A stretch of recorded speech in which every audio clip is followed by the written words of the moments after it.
Hi, this is miss Sonali और आपको पता है मैं एक नई पॉडकास्ट सीरीज लेकर आ रही हूँ जिसका नाम है boss beauties. Yes, of course, indeed, it's a celebration of womanhood. I came across very beautiful women, boss beauties. आज मेरे साथ जो बैठे हैं स्टूडियो में, उनसे मैं काफ़ी इंस्पायर हूँ। वो एजुकेशनिस्ट है, गो गेटर है और अगर वो ठान ले कुछ करने का तो वो कर ही मानती है। 117 किताबें लिखना आसान होता है क्या? यहाँ तो मैं एक किताब पढ़ने के लिए बड़े वांदे हो जाते हैं। She is Medha Kanetkar, the educationist. Welcome to the studio and welcome to the boss beauties. Thank you so much. जब 12 साल की थी आप, और आज अगर वो उस 12 साल की लड़की को, उस मेधा को आपको अगर कुछ कहना होगा तो क्या कहोगे आप? आपने मुझे बहुत पीछे लेके गए। जब 12 साल की थी तो एक दुर्घटना हमारे पूरे फैमिली के साथ घटी। मेरे पिताजी जो लेक्चरर थे, उनकी अचानक मौत हो गई। वो पूरी फैमिली जो थी, हम 5 भाई बहनें हैं और मैं दूसरे नंबर की हूँ। मेरे से बड़ी है 4 बहनें, 1 भाई और माँ। हम 6 लोग बेघर हो गए, अनाथ हो गए। रिश्तेदार भी थे, लेकिन मेरे माता पिता ने उसी समय में, जब हम लोग सोचते थे वो ट्रेडिशनली सब एनवायरनमेंट था, तब उन्होंने घर से भागकर शादी की थी। तो इसलिए रिश्तेदार बहुत नाराज थे और रहे भी ऐसे ही जैसे शेगांव जैसे छोटे गांव में जाके रहे थे ये लोग। तो किसी रिश्तेदार से ज़्यादा उनके ताल्लुकात भी नहीं थे। यानी इतने सारे मुझे चाचा जी है, मामा जी है, ये हमको हमारे पिताजी गुजरने के बाद पता चला। जब तक के सारे रिश्तेदार आते भी नहीं थे घर में। कुछ गिने चुने लोग आते थे, उन्हीं को हम लोग पहचानते थे। तो इसलिए ऐसा फील आया कि अरे इसके बाद अब क्या करेंगे, कैसे जिएंगे? क्योंकि एक फादर ही थे कि जो कमा के लाते थे और मम्मी जो थी वो घर में ही रहती थी। और उस समय की बात यह है कि जैसे लड़की 10वीं हो गई, 12वीं हो गई, शादी कर दो। उसकी शादी की बात चल रही थी। उसको पापा जी अच्छे लगे तो उन्होंने पापा जी के साथ भागकर शादी कर ली।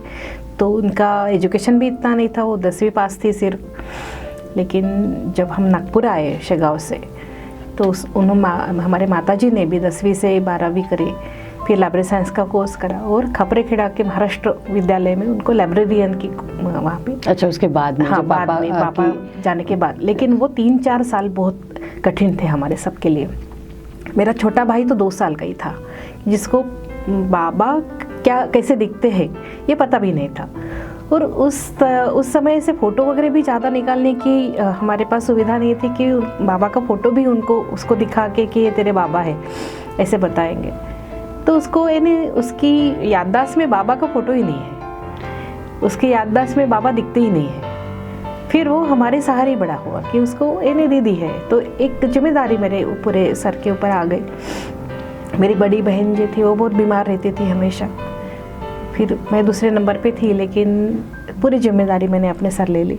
मेरे सारे भाई बहन को संभालना, अपनी खुद की पढ़ाई करना। मम्मी को भी तब थोड़ा सा ऐसे एकदम शौक लगा था, क्योंकि अचानक पिताजी की मौत हो गई थी। तो मम्मी जी को संभालना, उसको हिस्से रह के अटैक आते थे। बहुत ही संघर्ष वाला समय बहुत, वो 5-6 साल बहुत संघर्षमय गए। फिर वो संभाली, फिर उसको सर्विस लगी। लेकिन अगर मेरा सवाल ये था कि अगर उस लड़की को, उस मेधा को जो 12 साल की थी, जिसने इतना कुछ देखा था, क्या कहोगे आज आप? संघर्ष अगर आप करोगे, जितना ज़्यादा संघर्ष करोगे उतना ज़्यादा आप सक्सेसफुल होते हैं, ये मैं आज कह सकती हूँ।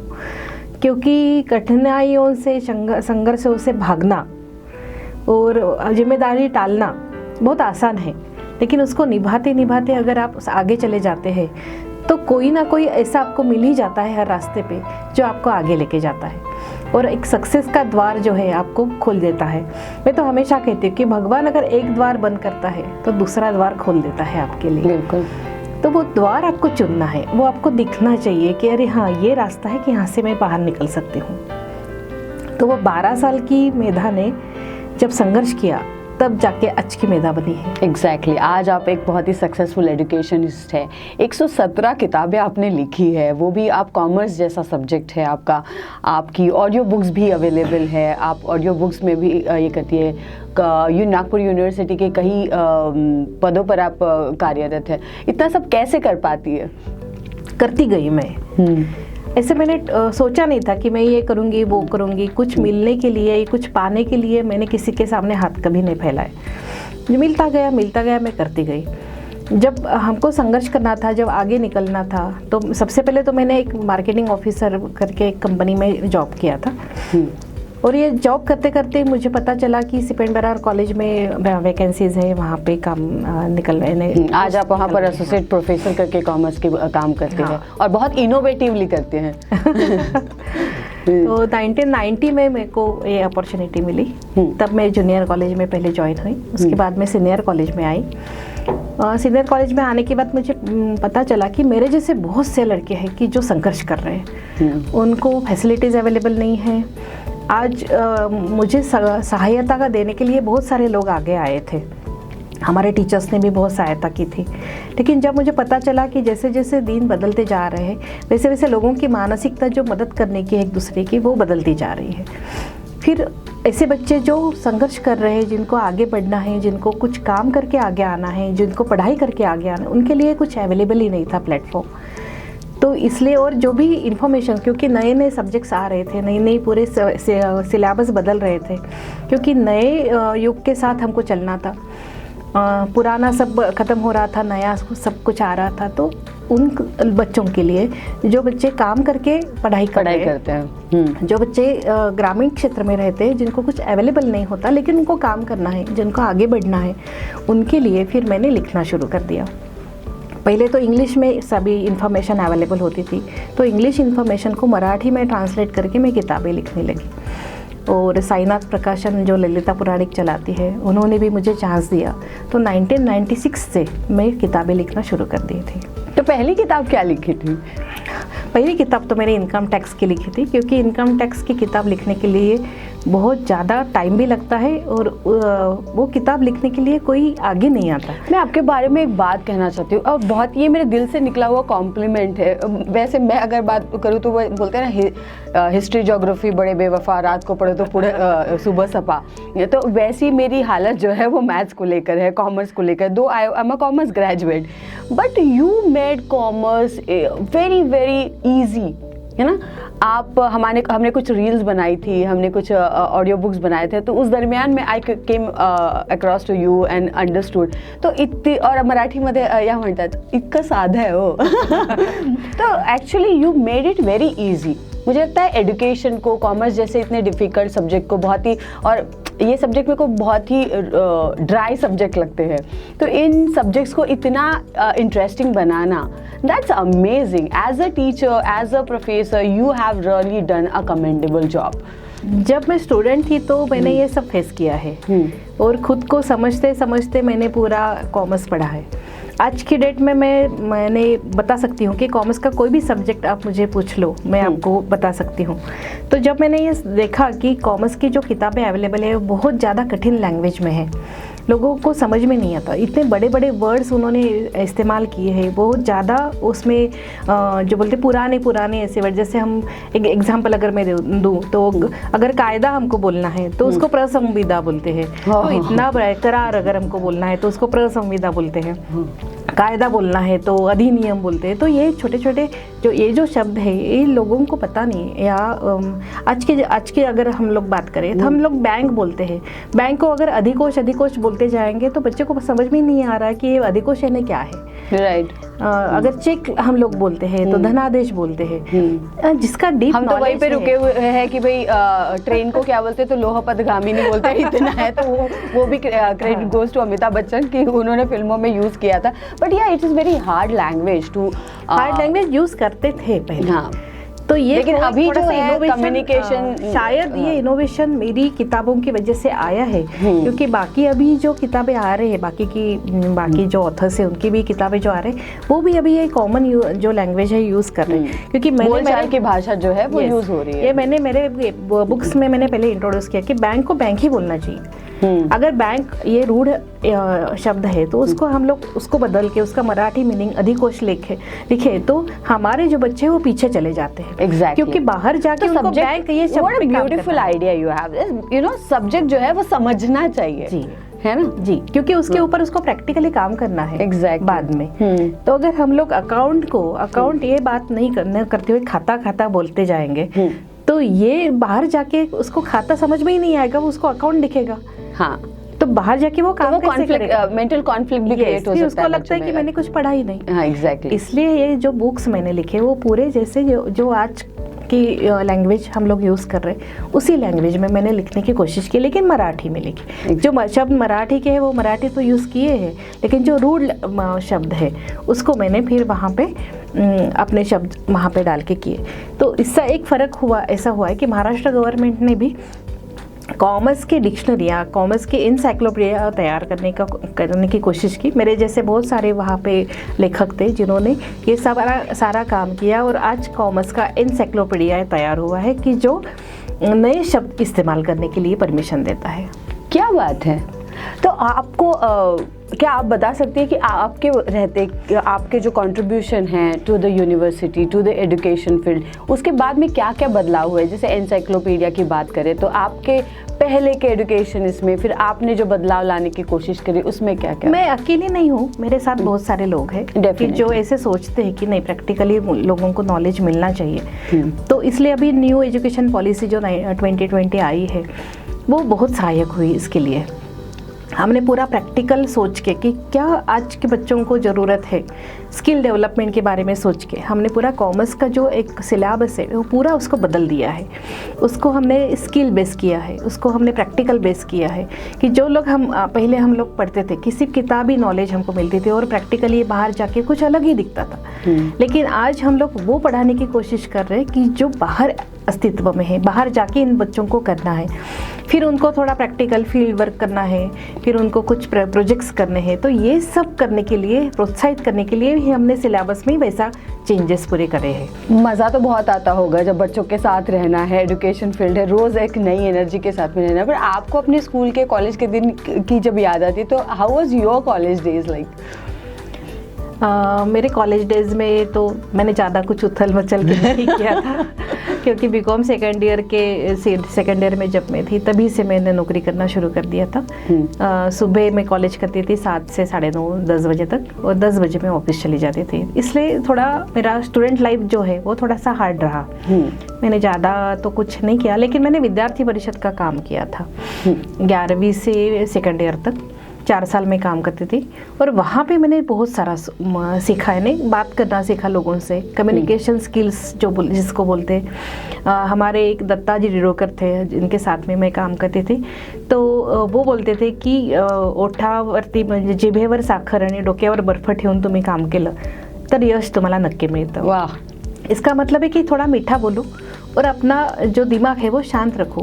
कोई भी सिचुएशन, बरखिलादी रखो कोई भी सिचुएशन हो तो ये मुझे काम में आया बाकी मेरे पूरे लाइफ में। जैसे हम लोग सोचते हैं कि कॉलेज में कुछ काम करना है या कुछ टीम वर्क करना है तो अलग अलग टाइप के लोग रहते हैं, अलग अलग टाइप के लोगों को हमको लेके चलना पड़ता है। तो सभी से अगर प्यार से बात करेंगे या सभी को अगर थोड़ा सा समझ के बात करेंगे तो अपना काम निकल जाता है। आज के डेट में कॉलेज में मुझे लगता है कि ऐसे कोई नहीं है कि जो मेरे बारे में गलत सोचता है, क्योंकि मैं सभी के साथ बहुत अच्छे से काम कर सकती हूँ। एग्जैक्टली और आप ना उस लेवल पे जाकर सोचकर काम करते हैं और अगर उसमें कुछ खामी भी है तो उसे प्यार से, मतलब वो रियल टीचर, मदर टीचर वाली जो फीलिंग है ना वो आज भी आपके साथ आती है, क्योंकि आई वर्क विथ यू। तो when you make understand others कि ऐसा नहीं, ऐसे हो सकता है, ठीक है, तो that is a beauty of yours. लेकिन शादी वादी हो गई तो फिर लाइफ चेंज हुई क्या? बिकॉज आई थिंक कब आपकी शादी हुई, कितने साल हो गए? शादी को भी 27 साल हो गए। अयो और मेरी बेटी भी है, बेटी की भी शादी हो गई। और अब मुझे आई मस्ट से आपकी त्वचा से आपकी उम्र का पता नहीं चलता। मुझे ग्रैंडसन भी है, वो भी 2 साल का हो जाएगा। अच्छी लाइफ चल रही है, मैरिड लाइफ मेरी बहुत अच्छी रही और मेरे जो हस्बैंड है वो बहुत सपोर्टिव है। उन्होंने कभी मुझे नहीं बोला। और जैसे आप exactly, बोलते हैं कि हाँ। वुमेन एम्पावरमेंट की अगर हम लोग बात करते हैं तो वो घर से शुरू होती है। एग्जैक्टली। और मेरे हस्बैंड ने मुझे आज तक कभी कोई काम के लिए नहीं बोला। हाँ, जब कि कुछ नया काम करना है तो मैं उनको इन्फॉर्म करके ही काम करती हूँ। ऐसा नहीं है कि उनको पता नहीं हो मैं क्या काम कर रही हूँ। एग्जैक्टली, एक फ्रेंडशिप बॉन्ड तो बिल्कुल क्रिएट होना चाहिए कि जहाँ पर आपको कुछ छुपाने की जरूरत ना पड़े। और दोनों में एक विश्वास है, एक ट्रस्ट है कि ये करेगी तो अच्छा ही काम करेगी। जैसे मेरे पीएचडी के साथ, जब मैं पीएचडी कर रही थी तो मेरे सासू माँ ने मुझे बहुत मदद की थी, क्योंकि मैं 8 महीने की मैं। So you were the lucky person to have a good mother in law, right? तो सास के साथ तो कभी अनबन नहीं हुई? कभी नहीं, क्योंकि वो खुद एक पढ़ी लिखी है, एमए किया था उन्होंने इंग्लिश और म्यूजिक में। और उनको हमेशा लगता था कि मैं इतनी ज़्यादा पढ़ी हूँ लेकिन मैं नौकरी नहीं कर पाई। लेकिन मेरी बहू अगर कर रही है तो मैंने उसको सपोर्ट करना चाहिए। वुमेन एम्पावरमेंट बाहर से नहीं आता, वो घर से आता है। और एक औरत अगर दूसरी औरत को साथ दे तो घर बदल सकता है। क्या बात है, बहुत बड़ी बात। ये जो चीज़ है, आप अपनी मदर इन लॉ की जो, actually we are just talking about the boss beauties, लेकिन घर की बॉस तो है ना, आप कुछ भी कर लो, आपकी सास ही होती है।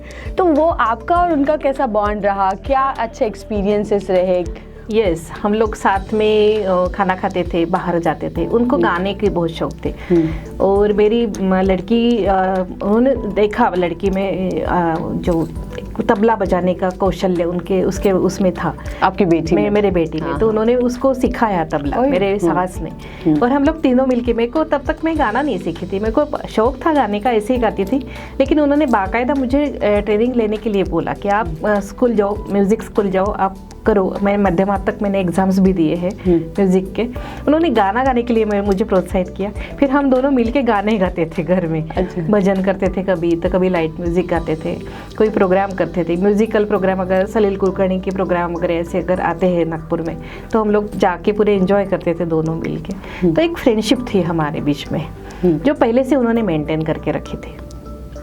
तो ये अब जब आप देखते हैं, जब growing, because you know your life is full of struggle but happiness was equally there. रिश्ते बहुत अच्छे थे सबके साथ में, मतलब आपके your brother, I work with your brother, I think he is also a family person. So घर का उधर का, मतलब मैटरनल साइड के में और फिर ससुराल साइड में कैसे, मतलब क्या डिफरेंसेस थे या कुछ अलग था? नहीं, इधर तो मैटरनल यानी मायके का अगर बात करूँगी मैं, तो वहाँ पे तो मेरी जिम्मेदारी बहुत ज़्यादा थी। ने सभी भाई बहनों को मैंने पढ़ाया। मैंने नहीं पढ़ाया, मैंने उनको हेल्प करी। उनकी शादियाँ करवाई। ने शादी में हम लोग बोलते ना, जैसे देवक लेना वगैरह सब। मेरी छोटी बहन थी सबसे छोटी, तो उसको तो हमने दत्तक लेके उसका विधान, पूरा शादी का विधान किया था। तो घर से सपोर्ट था, ससुराल से सपोर्ट था, इसलिए मैं सब कर पाई। और मेरे भाई बहन भी इतना ज़्यादा सपोर्टिव है कि कुछ भी अगर प्रॉब्लम आती है, थोड़ी बीच में मुझे थोड़ा हेल्थ प्रॉब्लम आया था, तो कुछ भी अगर उनको समझ में आया कि छोटा सा प्रॉब्लम है तो सब दौड़ के आते हैं कि नहीं, इसको हेल्प करने की ज़रूरत है। यानी कभी ऐसा हुआ ही नहीं कि मैंने उनको कुछ बोलने की ज़रूरत पड़े कि मेरे को हेल्प चाहिए। वो खुद आते हैं काम। आज भी मेरे ससुराल और मायके वाले जो है, कोई भी फंक्शन हो, एक दूसरे के साथ एकदम घुल मिल के काम करते हैं। एग्जैक्टली। लोग तो आपकी बहुत तारीफ करते हैं, लेकिन अगर मेधा को मेधा की तारीफ करनी पड़े तो क्या तारीफों के पुल बांधने में अच्छा लगेगा आपको? संयम ये मुझ में बहुत ज़्यादा है। मैं राह देखती हूँ, उसको बोलते हैं ना, वाट बगने, कि अच्छे दिन आएंगे ये सोचती हूँ मैं हमेशा कि ठीक है, आज का दिन खराब गया, कल का अच्छा होगा। और वो अच्छा करने की मैं कोशिश करती हूँ, बस इतना ही करती हूँ। इसलिए मैं सोचती हूँ कि मैं ज़्यादा हैप्पी रह सकती हूँ। क्योंकि कल अगर मैं रोई हूँ तो आज मैं हंसने की कोशिश करती हूँ। वाओ। जब आपके इर्द गिर्द बहुत सारे स्टूडेंट्स हैं, बहुत ही यंग एनर्जी है, कभी नए तरीके से, कभी कभी भटके हुए स्टूडेंट्स मिल जाते हैं कभी, तो इन सारी व्यवस्थाओं को देखकर आपको कैसा लगता है? Because you know we had a very childhood जो थोड़ा स्ट्रगल पीरियड रहा।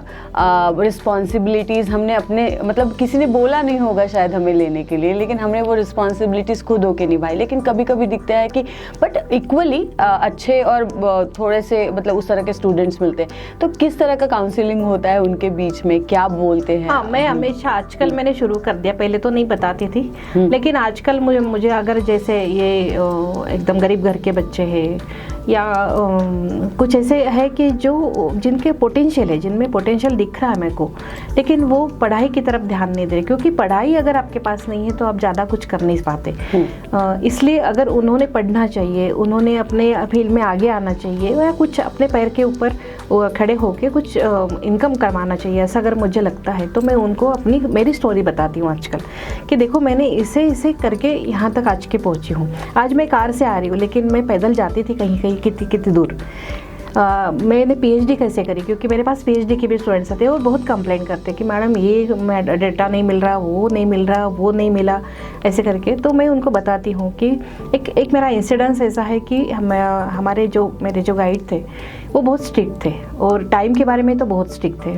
मैं तब महल में रहती थी और महल से मुझे बजाज नगर जाना था और तब इतने पैसे भी नहीं थे हमारे पास कि ऑटो से चले जाए। तो बस कभी कभी बस बजाज नगर तक की अगर मिली तो मैं पहुंच जाती थी टाइम पे, लेकिन कभी कभी बर्डी तक की ही बस मिलती थी, फिर बर्डी से मैं बजाज नगर पैदल जाती थी। तो एक बार ऐसे हुआ कि मैं निकली, पानी था बहुत चालू था, रेनी सीज़न था तो, और बर्डी तक की बस मिली। फिर मैं छाता लेके पैदल पैदल बजाज नगर पहुंची और 5 बजे का टाइम दिया था सर ने और 5:05 हो गए थे और मैंने सर को रेनकोट पहने हुए स्कूटर को किक मारते हुए जाते हुए देखा। फिर मैं रुकी वहाँ पे 2 घंटे 3 घंटे हो गए। उसके बाद 8 बजे रात के 8 बजे सर वापस आए, मैं बाहर ही खड़ी थी। सर ने पूछा कि आप इतने देर से कहाँ क्यों खड़े, मेरे को लगा आप चले गए होंगे। तो मैंने बोला कि नहीं सर, मैं इतने दूर आई थी और आपसे मिले भी रहा तो मैं नहीं जा सकती। तो मैंने देखा आपको जाते हुए, ऐसे मैंने उनको बोला। तो उनको इतना लगा, आपको मैंने 5 बजे बोला था, आप 5 बजे यहाँ नहीं थी, इसलिए मैं 5:05 चला गया। ऐसे गाइड हमारे टाइम पे थे। तो 3 घंटे में राह देख के फिर मैंने पूरा काम करके रात के 10 बजे मैं घर पहुँचे। तो ये जो है वो डिटर्मिनेशन अगर आपके पास है तो ही आप कुछ एक्वायर कर पाते हैं। एग्जैक्टली। आप कितने बच्चों को अभी पीएचडी के लिए हेल्प कर चुके हैं? हाँ, मेरे अंडर 11 हुए हैं अभी तक अवार्ड। वाओ। और 12वें एक स्टूडेंट ने अभी सबमिट किया है और 4 स्टूडेंट अभी है मेरे पास। तो वो ऐसा कॉमर्स कभी ऐसा बोरिंग सब्जेक्ट नहीं लगा? कभी नहीं, मुझे बहुत इंटरेस्ट आता है कॉमर्स में पढ़ाने और नया कुछ उसमें, क्योंकि पीएचडी के लिए नए सब टॉपिक आते हैं तो उसमें और ज़्यादा काम करने के लिए मुझे बहुत अच्छा लगता है। तो 117 किताबों में आपने क्या क्या कवर किया है? कौन कौन से टॉपिक्स आपने कवर किए हैं? मैंने सभी, यानी इनकम टैक्स है, अकाउंट्स है, फाइनेंशियल मैनेजमेंट है, बिजनेस मैनेजमेंट है, कम्युनिकेशन स्किल्स है, मार्केटिंग है और इकोनॉमिक्स के पूरे टॉपिक है, जैसे ट्रेड साइकिल है या कुछ ऐसे जैसे मैक्रो हम लोग बोलते हैं, वो पूरे इकोनॉमिक्स के पूरे टॉपिक मैंने कवर किए हैं। यानी कॉमर्स का कोई एक ऐसा सब्जेक्ट नहीं है कि जो मैंने कवर नहीं किया। अभी डिजिटल मार्केटिंग भी किया है, डिजिटल कॉमर्स को भी मैंने पूरा कवर किया है। वाओ। तो नया भी टॉपिक पूरे मैंने कवर किए उसमें। You always love the innovations, right? So अभी क्या ऐसा इनोवेटिव है जो आपको लगता है कि ये मेरे डायरी में दर्ज होना चाहिए? यस, सबसे पहले तो मैं बताऊंगी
ये चीज बतानी है तो एग्जैक्टली सभी को होनी चाहिए। और डेफिनेटली अगर हम इसमें मेल अवेयरनेस ज्यादा ये करते तो सोसाइटी women awareness के बजाय मेल male अवेयरनेस awareness ज्यादा जरूरी है। जरूरी है। That's what a beautiful thought। मुझे लगता है यहाँ पर हम थोड़ा सा एंटरटेनमेंट बस में जाएंगे आगे। मुझे लगता है ये कि आप बहुत पढ़ती है, आप किताबें लिखती है, आप बच्चों को पढ़ाती है, आप अच्छे से फैमिली को संभालती है, लेकिन सेल्फ एंटरटेनमेंट के लिए क्या करती है? कठिन It is not at all। क्योंकि मैं पिक्चर नहीं देखती, हाँ। मुझे टीवी देखने का भी ज्यादा शौक नहीं है। हाँ, कभी कभी मैं गाने सुन लेती हूँ या कभी कभी खुद गाने गा लेती हूँ, बस उतना ही शौक है मुझे लगता है बिल्कुल इसी जो क्लोजिंग नोट है हमारा वो म्यूजिकल होना चाहिए। This was beautiful। If you sing something, that will be a very musical। तुम्ही हो माता पिता तुम्ही हो बंधु सखा तुम्ही हो माता पिता तुम्ही हो बंधु सखा तुम्ही क्या बात है, इसमें भी अपना बहुत ही सहिष्णु भाव है आपका। I'm very happy to meet you। I'm really grateful to God that I came across you and we met and we share some bond। Thank you so very much। Thank you so much for contributing to the society and the benefit of society in such a large scale। Thank you so very much। Thank you so much। Thank you for inviting me। Yeah।